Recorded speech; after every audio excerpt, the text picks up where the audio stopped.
Three can keep a secret if two of them are dead. Have You Seen Me seamlessly picks up where Gossip Girl leaves off, but with more sex, more lies, and more dead bodies a la How to Get Away with Murder and You. When a coveted member of a group of entitled yet ambitious 20-somethings goes missing, their deadly secret is threatened to be exposed. But the real question is, who will be next? Read Have You Seen Me by creator Candy Washington on Amazon Kindle Vella, or listen and subscribe wherever you listen to your podcasts.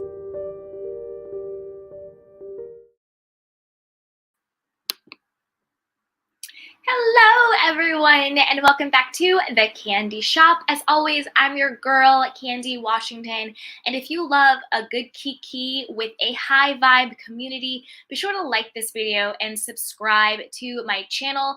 Hit the notification bell so you don't miss a thing when we go live and we get into it, all things pop culture, reality TV, and just a really fun time. We also do self-care, self-love, and manifestation if you're into that, so you are in the right place if that is what you are looking for.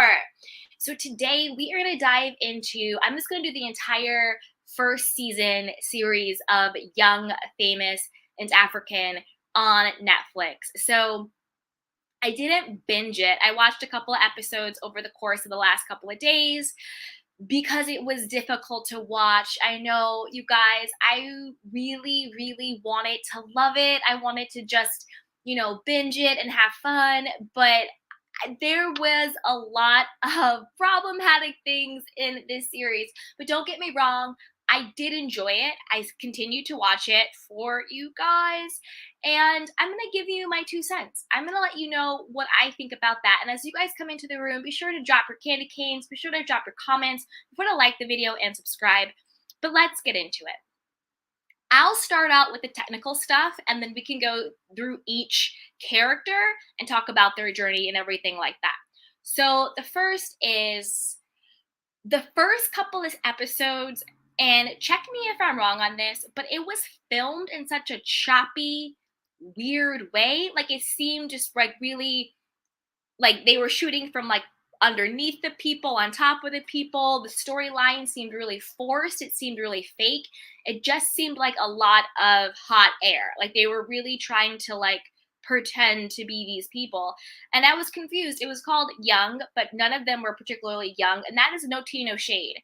I just think of, when I think of young, I think of like 20s, but I feel like all of these people were like 30s, 40s, 50s. And then also famous. I'm not sure how famous any of these people were. In Africa, I mean. Like, I just mean, like, in general. I'm not really sure how famous any of these people were. And then African, yeah, they're all African. So we have that down, but we got through it. I'm going to say the person that I love the most, you guys know me, obviously, is Zari. I thought she was the breakout star. I want justice for Zari. I thought the majority of the girls were hating on her, and she did no wrong to me. Queen Zari, Beyonce Zari, all day long. And I'm going to break it down as to why. When Connie came for Zari on the train, that whole train wreck debacle, whatever that was, that made 0 sense to me. 0 sense. And I'm going to tell you why. Connie was all like, oh, Annie is my friend. This is our friend group. Your energy, your vibe, blah, blah, blah, blah, blah. No. Zari told no lies when she was just like, you're projecting. And that really was the case. The entire season, Connie wanted to be the HBIC in charge, but Zari was really the HBIC in charge. Connie's event, she was like the alleged bling queen in the beginning of the season. That to me was a banquet, like a luncheon.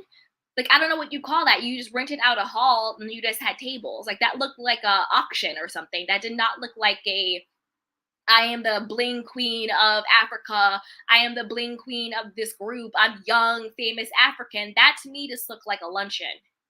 Like, I'm confused. And it also confused me when Connie was coming so hard for Zari, allegedly on behalf of Annie. Didn't Connie and Annie get off on the wrong feet because they're not friends. In episode 1, Nadia invited Annie to Connie's event, and Nadia was like, I'm actually kind of nervous to invite Annie because Connie doesn't know her and bringing new people.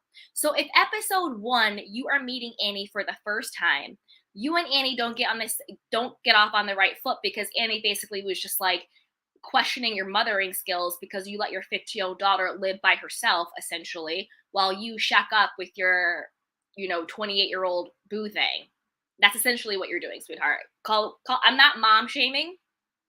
I don't have children. And even if I did, it's never my place to tell another parent how to parent. However, I can have an opinion.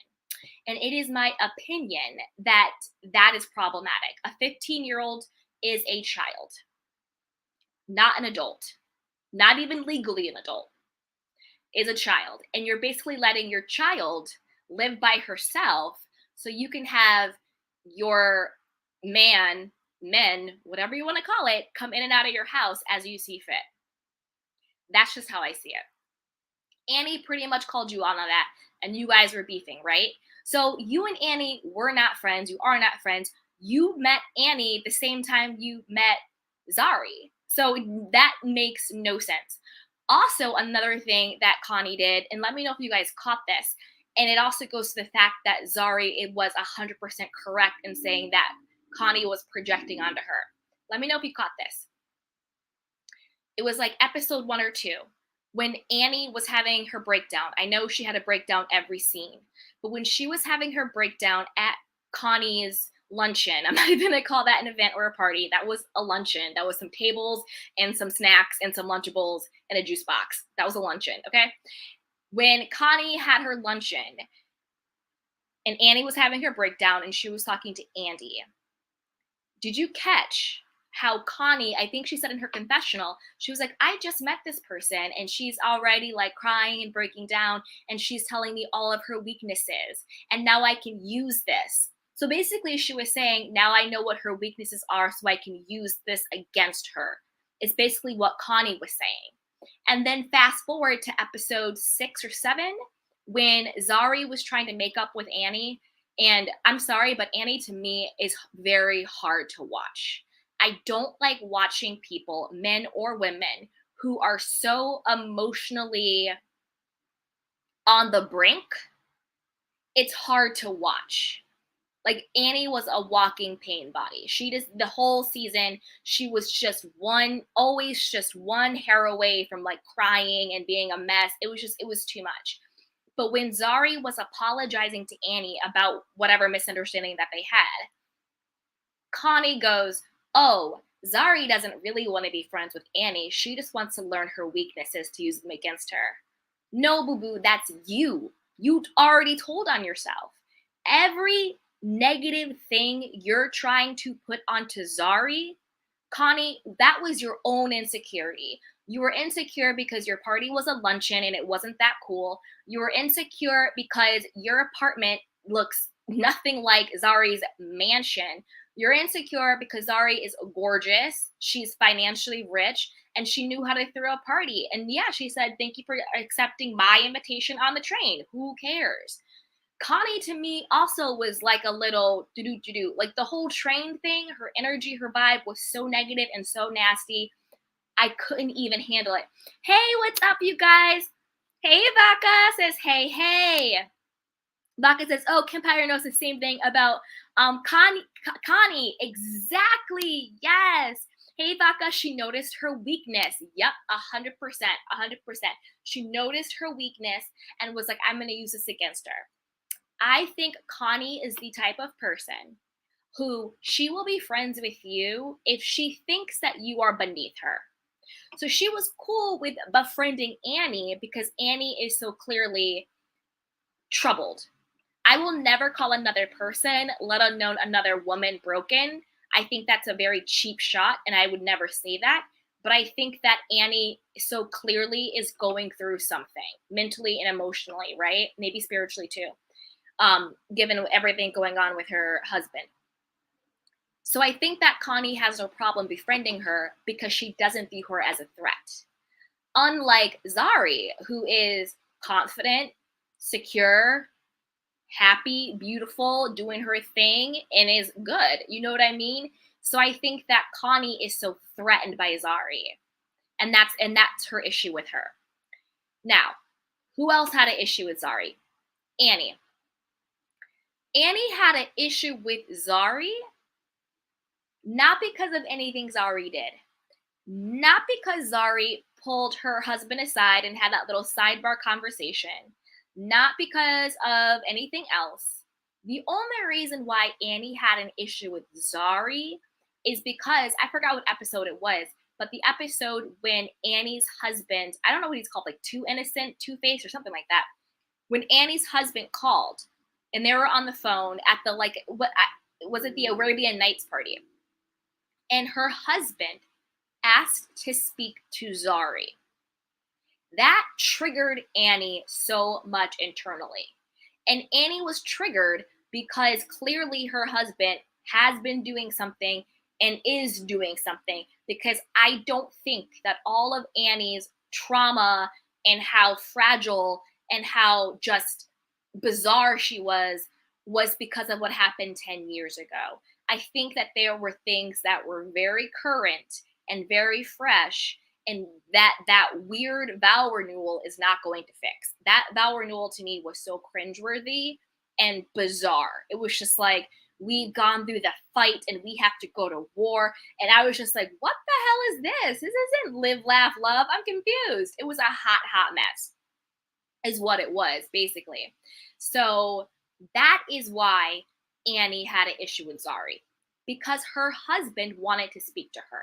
And you saw when she was acting all like, oh my God, he wants to talk to you. He wants to talk to you. It was so over the top and it was so fake and it was just so bizarre. That is why Annie had an issue with Zari, not because of anything Zari did. Zari just showed up as her beautiful self and that was it.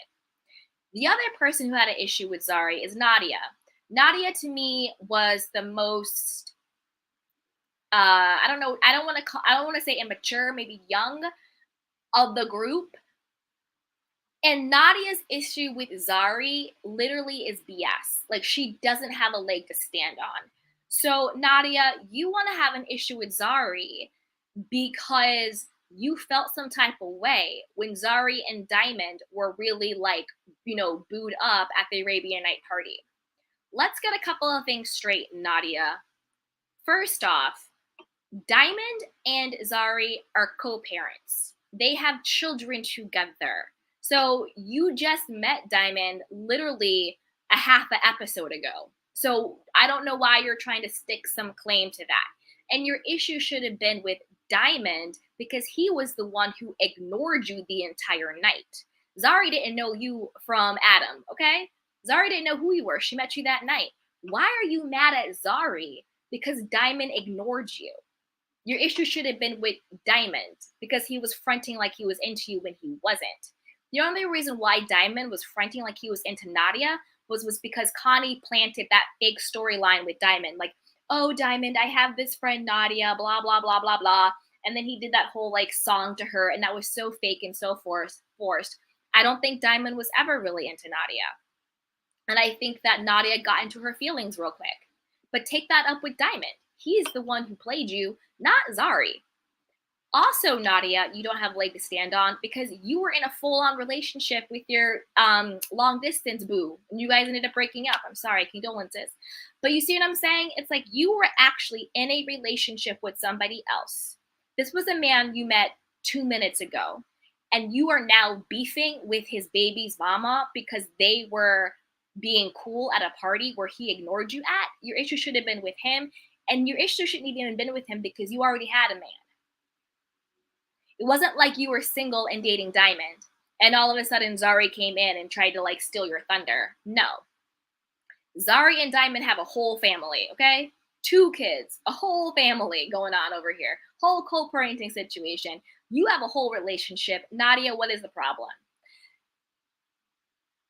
It was hard to watch Annie and Connie the most. Annie first, then Connie. Nadia, to me, I think once she grows up a little bit, because at the end, episode 7, and again, why was it only 7 episodes? Like, to me, the season just stopped. It didn't end. It just stopped. And it stopped when it actually started getting good. It stopped and I was like, okay, maybe there's some legs here. Like maybe this can work out. I wanted to see Diamond throw down with Andy because the way Diamond was looking, he was like, wait, man, what? This is my family you're talking about. I was like, Diamond is about to throw down. And you saw Zari, she was just like, I'll leave you guys to it. And did you notice how delusional Andy was? He was like, me and Zari, we've been seeing each other. There's interest there. No, you haven't. And this is what I don't understand about some guys and some girls. Both sexes do this. Just because you are interested in someone and they show you kindness or friendship does not mean you're seeing each other. Don't get it twisted. Zari repeatedly told you, Andy, that you guys were just friends. You admitted in your confessional there was nothing physical that ever happened. You never even kissed her. So now you're in her baby father's face saying that your alleged really good friend, your homie, saying that you are seeing his baby mama when that isn't the case. See, that's what those slick, fake, nice guys do. I don't trust nice guys. I like kind men. I don't trust nice guys. And I see, because Andy's a slick, nice guy. I'm going to tell you another thing about Andy that I did not appreciate. He is a slick, nice guy who is low-key, as dirty as they come to. Because number one, Mr. Slick, nice guy, Andy, if Diamond was your road dog, if he was your homie, you shouldn't have been trying to brush up on baby's mama anyway. So you were wrong there. Second thing, you were also wrong saying you were seeing Zari when you weren't. You had a crush on her. She said we were just friends. She was kind enough to show you some attention and friendship, and you ran with it. The other thing, Mr. Andy, that I had and this is the biggest issue I had with Andy, the biggest one. And let me know if you guys caught this. Let me know if you caught this. When Andy was talking to Nadia, and Nadia was confiding in him about her issues with her father. You know, she said, this might be the reason why I have issues in my romantic relationships. This might be why, you know, I see men as disposable and blah, blah, blah, blah, blah, all that stuff. And she was saying how she didn't have a relationship with her father because of the relationship that her mother had with the dad. And she was saying how she felt like it would be like betraying the mom to have a relationship with her father and all that stuff. And that's a really hard spot to be in. I'm not going down that rabbit hole. That's a whole nother session. But I am going to address Mr. Andy because I have an issue with you. You then want to act like you are Nadia's, you know, wise therapist. Oh, well, you should, you know, connect with your father and talk and see, you know, life is too short and my father passed away. And then he goes into this whole story about how he hasn't seen his own daughter in 4 years. Either he hadn't seen her in 4 years or at some point 4 years had passed before he saw his own daughter. You're not getting away with that. You're not getting away with it. And then he tried to blame the mom. Oh, the mom and I had a falling out and she wouldn't let me see my child. BS. Any person who is not literally imprisoned and not literally like court sanctioned. I'm not talking about someone who's like abusive and like they legally can't see their children. If they try to blame their ex on why they're not seeing their children, that is BS. That is BS. If you actually want to see your child, mother or father, you go to court and you fight for your children. You fight for them. If you are a healthy adult, you will at least bare minimum get visitation. I'm not saying they're going to give you full custody. I don't know the situation, but you would bare minimum get visitation.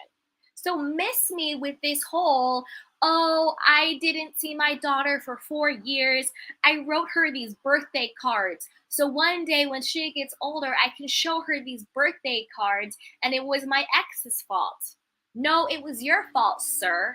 And then you want to get on this show, act like you're this like dapper gentleman when you are actually one of the grimiest people on the show. Don't you dare look in Nadia's face or anybody else's face talking about reconnect with your father and daddy issues and all this stuff when you are doing that to your own child. You're doing that to your daughter. You don't think it's going to affect your daughter that you are out here busting it, popping it, and locking it for 4+ years, and all you can say is, I wrote you a birthday card? Andy, miss me with the BS. And I wish they would have shown Diamond laying you out, because you know something happened, because you know something went down, because literally Diamond was just like, what did you say? When you saw the look on his face, he's like, what did you say? This is my family. And then it like went black. I was just like, maybe the reason why the season just stopped instead of ended, like they didn't actually complete the season, it just stopped. Like I was actually ready for the next episode. I was like, what went down? Like what happened? And it just went black. Maybe Diamond like really got into Andy and they just had to shut production down. I don't know. Again, this is alleged. This is just me talking. I don't know. But miss me with that. Miss me with it. You know who else can miss me with all of this stuff? Angie. I know I've harped on her, but I can't stand her. I'm going to say it. I'm going to be honest. I cannot stand Angie. And I'm going to tell you why. I can't stand Angie because she is the type of person who is fake vulnerable. You know what I mean? It's like a fake vulnerability. Like she will come, she'll cry, she'll talk about all this stuff, but it's just bizarre. And then when she went back to Swanky and like totally misrepresented the conversation that she had with Zari, I don't think Zari even ever called her insecure. I think she felt insecure in the situation. And then go to get Swanky to go to bat for her. Then she shows up and it's like this weird fake relationship that she has with friendship with Connie that she has. Her marriage is obviously a sham. She's like licking his face and looking at his head. He looks completely like repulsed by her. He's kind of just like, let me just get through this. Let me just get through this. Let me just get through this situation. It's really hard to watch. But there's a nastiness to Annie that I don't like. It's like a fake vulnerability to her. It's like a fake, like, it's like I want to empathize for her. I really, really do. But there's just something in Annie that doesn't track with me. It just, I don't know what it is. It's just a feeling. There's something about her that just doesn't track with me. I don't like it. I don't get it. Guys, see what you guys are saying. Oh yeah. Hey Vodka. I like Zari. Everyone seems to love Annie though. She is the fave. Says a lot. LOL. I don't like Annie. I don't. Hey Nihar, what's up? She says hi, Candy in the chat. Hey sweetheart. Yes, Andy irked me all season. Says Vodka. Me too. Me too. Yeah, I don't get it. That's the thing. I don't get it. Like I don't get how Annie is a fave. I don't get it. It's the fake vulnerability for me. There's something underneath Annie that's dark. And I don't like it. But I absolutely love Zari. Absolutely love Zari. So let's get into, was his name Quentin or the Naked DJ? Let's call him Naked DJ. Of course, I don't know what his name was. And then his girlfriend Kaylee. That situation, I can't. The way he talked about her behind her back was so disrespectful. When he was talking to Swanky, he was like, I never invited her to move in. She's there all the time. I can't even like get it up for her because she's just always there. She's always nagging, always this, that. And then when he completely ignored her for a week and this is his girlfriend or like 9 days or something. I look at it this way. I thought both of them because this is the thing. Naked DJ, Quentin, whatever your name is, if you no longer want to be in a relationship with someone, the best thing to do is to end it. Don't do things, don't continuously disrespect someone waiting for them to take the hint and leave. I think a lot of people do that. Instead of wanting to be the bad guy and just saying, hey, this isn't working out, whatever, let's take a break, let's break up, whatever the situation is, they just continuously disrespect someone until they think they'll get the hint and leave. But when someone is in love with you, and if it's in a toxic way, you disrespecting them isn't going to make them leave. And that's the sad part. And then when it comes to Kaylee, and she was like, this makes me feel like I want to get married. I'm like, girl, he literally invited a woman he had sex with to be at one of his events that he then turned around and told you couldn't come to. I wish my partner would. I wish he would. I wish he would invite another woman he had slept with to one of his events, one of his parties, and then said to me, Candy, you can't come. I wish he would. I wish he would. Could you imagine? And then being like, oh, it's for work. It's for work. No, no, no, no, no, no, no, no, no, no, no, no, no, boo. No. The way you handle that situation, if you actually love and respect your partner, is, hey, I'm having this event. It's for work. You know about my history with XYZ. I'm going to invite them to come because it's about the business. I respect you and I love you, and I just wanted to give you the heads up. And I want you to be on my arm during the event. That is how you handle that. You can handle your business if that person is so popping that you absolutely need to have this person at your event. Fine, have them at your event. Make the money. Do what you have to do. But you can still honor and respect your partner in the same way. Then if she pops off and gets upset, then that's on her. But you can't invite someone to participate at your party who you slept with and then tell your partner they're not invited. I wish he would. He doesn't watch my YouTube videos. I don't really wish that. But you know what I'm saying. You know what I'm saying. Like, insane. The ridiculous amount of disrespect going on. And then when it comes to Kaylee, I'm like, girl, boo-boo, take a hint. Take a hint. Take a hint. If someone has not explicitly invited you to move in with them, don't move in with them. Still have some mystery. You know, be like, oh, I'm busy tonight. Maybe you don't answer his call for a couple of days. Maybe you go missing for a little bit. Maybe you put him on ice. Maybe you make him miss you. Make him chase and pursue you.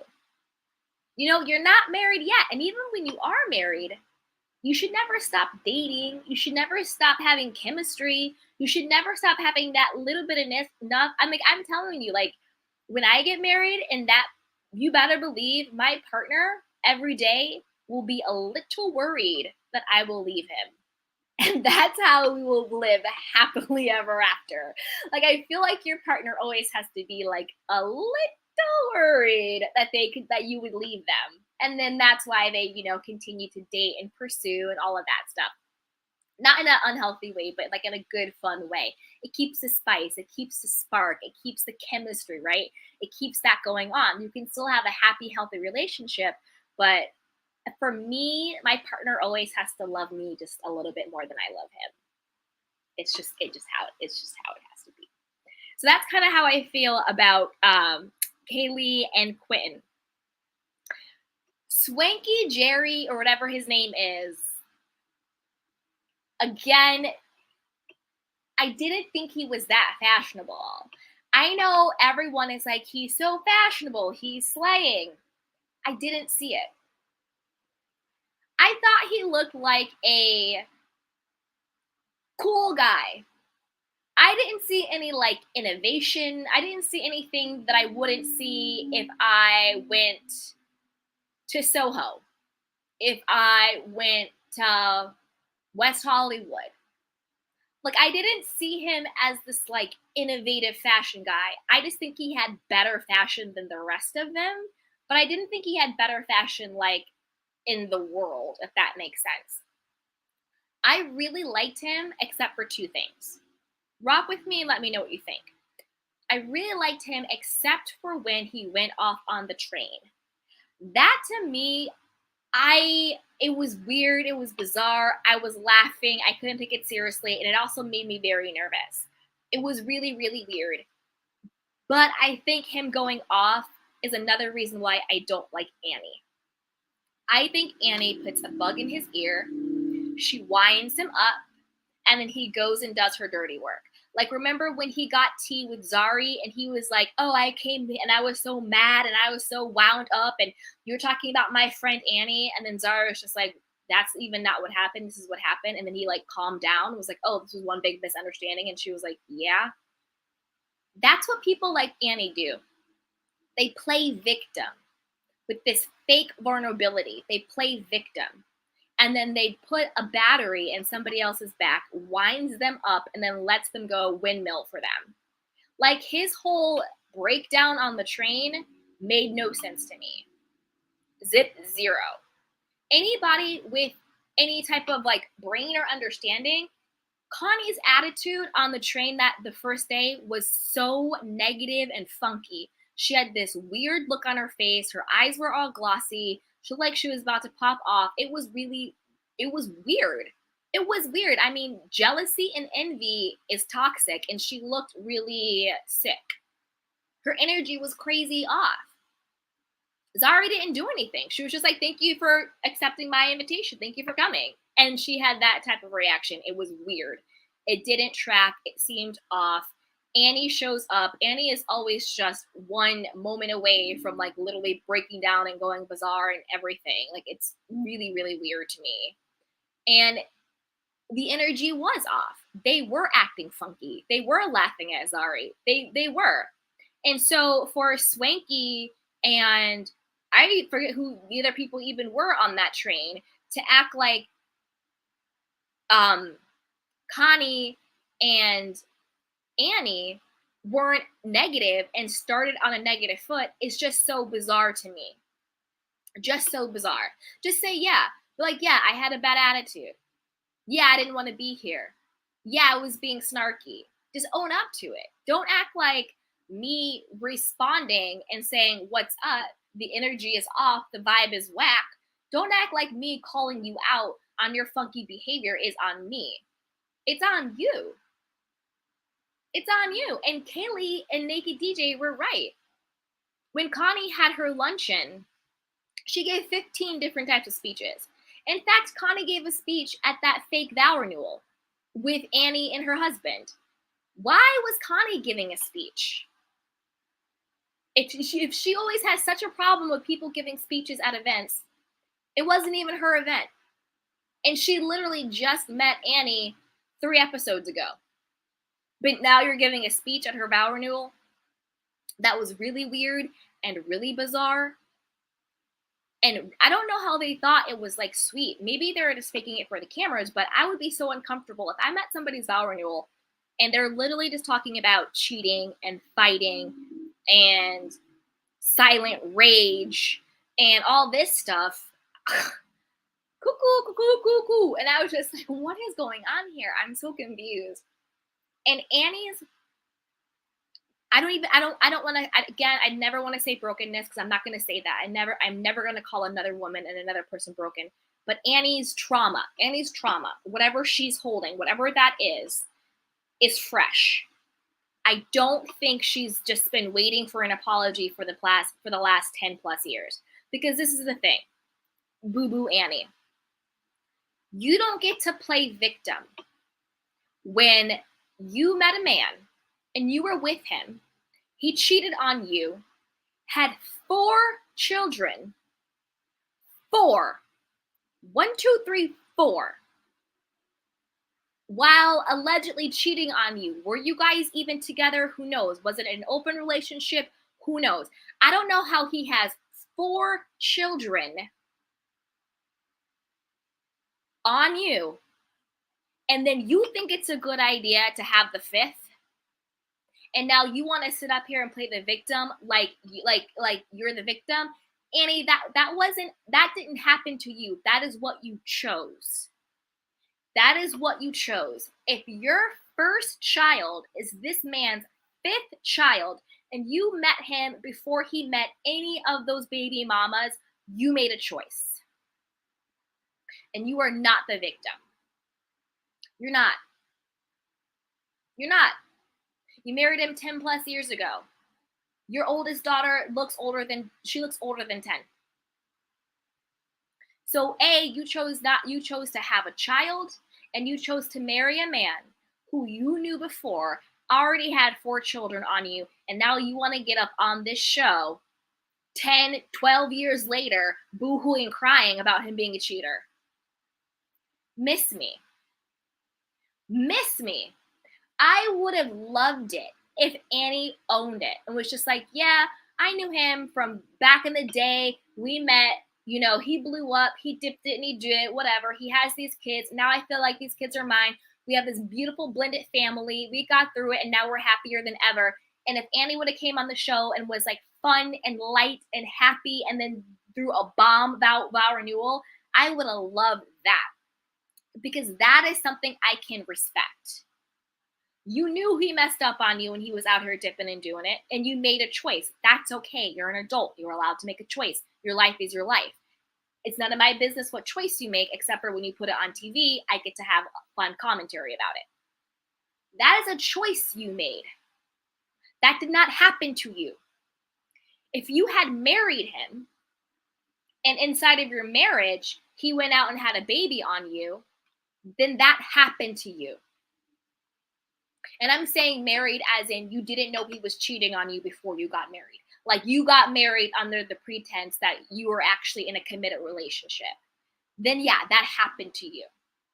But when you choose to marry a man who already has 4 children on you, that is a choice. You're not a victim, Annie. And that's what I mean by like her fake vulnerability. It's like, no, you get something out of this relationship. I think Annie likes being the victim. I think she loves the lifestyle. Oh, we watch the sunset over the balconies and we've traveled to so many countries and blah, blah, blah. That's great. I know money can't buy you happiness, but it sure doesn't hurt. So you profit from the lifestyle you have with him. And you choose to be with him. And you know the man that you married. You know he's never been faithful to you. That is just clear as day. And you know he's never going to be faithful to you. I don't want to speak ill on anybody's relationship, but like let's call a spade a spade. So these are the choices that you're making. You're not being victimized. These are the choices that you're making. But I think Annie likes to play victim because it actually keeps her in the role of control. She gets to guilt her husband. She gets to wind up her friends. And it puts her in a seat of control. And there's something about Annie that just rubs me the wrong way. And there's just something about her. And I'm an extremely empathetic person. But there is something about Annie that I do not empathize with. Like, miss me with that. You married him. Your first child was his 5th. And now you want to cry foul? Girl, no. Girl, no. That was a choice. That was a choice. And now you have to live with that choice. And I think you live with it well, but there's like a chip missing, like something's wrong, something's bizarre. Hey, Joy. She goes, I love your analysis. Thank you. I hate the fact that they ganged up on Zari. Me too. Me too. Then Twinkie was screaming like a madman. That was pathetic. It was, hey, Joy. Thank you, sweetheart. I agree. It was pathetic and it was scary and it was weird and it was bizarre and it was uncomfortable. And it's like you're windmilling for Annie when Annie just comes back to you with fake news. It makes no sense to me. I loved Zari. I actually think that Zari was the most transparent person. She was like, this is who I am, this is what I do, and this is what's up. What? What about it? Nadia being Africa's top female rapper, I don't know who the top female rappers are in Africa, but I doubt it's her. And I'm not trying to be a hater on the show. I went into it, and I was actually texting one of my really good friends about it because she's on the East Coast, I'm on the West Coast, and we're like texting and having a kiki. And I was like, "Oh, I'm watching Young, Famous, and African." She's like, "Me too." And we both were like, "Man, we want like I expected so much more from the show. Maybe I just need to manage expectations. I wanted like what's that show on Netflix with the Asians? Crazy Rich Asians, right? The reality show, the Bling Ring or whatever it's called, right? I wanted that. I wanted decadence. I wanted fun, kiki drama. And I wanted the Africans to show up and show out. I don't know what this was. I don't know what this hosh-bosh was. I really, really don't. I watched it for you guys. It was all good. Okay, let's see. Hey, Chanel. She goes, Zari is a bit much, though. She looks down on people. She has the person of someone who thinks they're better than others. See, that's the thing. I don't. Yes, Annie needs help. Yeah, Annie needs a lot of help. A lot of help. Thanks, Chanel, for those comments. Yeah, but the thing is, I don't know what it is, but I never got that Zari thought she was better than anybody else. I got that Zari was just, you know what it is? I think I got that Zari was confident in who she was, insecure, and wasn't fronting. And I think up against Annie, who is fronting, and Zani, who is fronting, and Nadia, who is fronting, I think that really rustled their feathers because Zari wasn't fronting. And sorry. And I think sometimes when people are fronting and they're insecure and they see someone who's confident, I think it's exactly like what Zari said. I think that they project their own insecurities onto them. Like, oh, you think you're better than me. Oh, you think that you're all that. Oh, you think you're this and that. It's just like, no, just because I am confident in myself doesn't mean I think that I'm better than you. I just also love me. You know what I mean? If that makes sense, let me know what you think. But yeah, that was it. Crazy, crazy show. Diamond. I'll say a couple things about Diamond. I actually love Diamond. I thought he was really funny. I thought he was quirky and fun. He kind of reminded me of Flava Flav. Anybody else? Anybody else? I don't know. Okay, yeah, that's it. But I really like Diamond, and I like Diamond and Zari together. I thought they were really sweet and super cute. So yeah, that's it. That is my summary of young, famous, and African. I want to see what happened between Diamond and Andy because it literally just stopped. It just stopped. So my conspiracy theory is that Diamond got in Andy and they just had to stop filming because the episode itself didn't even end. It just stopped. It just stopped and then the season was over. And I was like, what? I don't know any show that only has 7 episodes. Aren't all seasons even? Like they'll have 8, unless only if it's like a 3-part limited series. But it's like the season will be 8 episodes or 10 or 12 or like an 18 episode, right? 7? I've never heard of 7. Never heard of it. What's going on over there, guys? What is going on? Okay.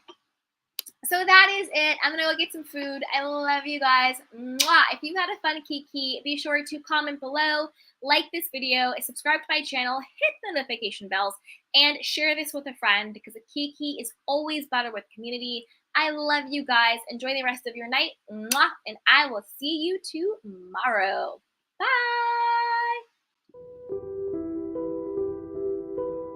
3 can keep a secret if 2 of them are dead. Have You Seen Me seamlessly picks up where Gossip Girl leaves off, but with more sex, more lies, and more dead bodies a la How to Get Away with Murder and You.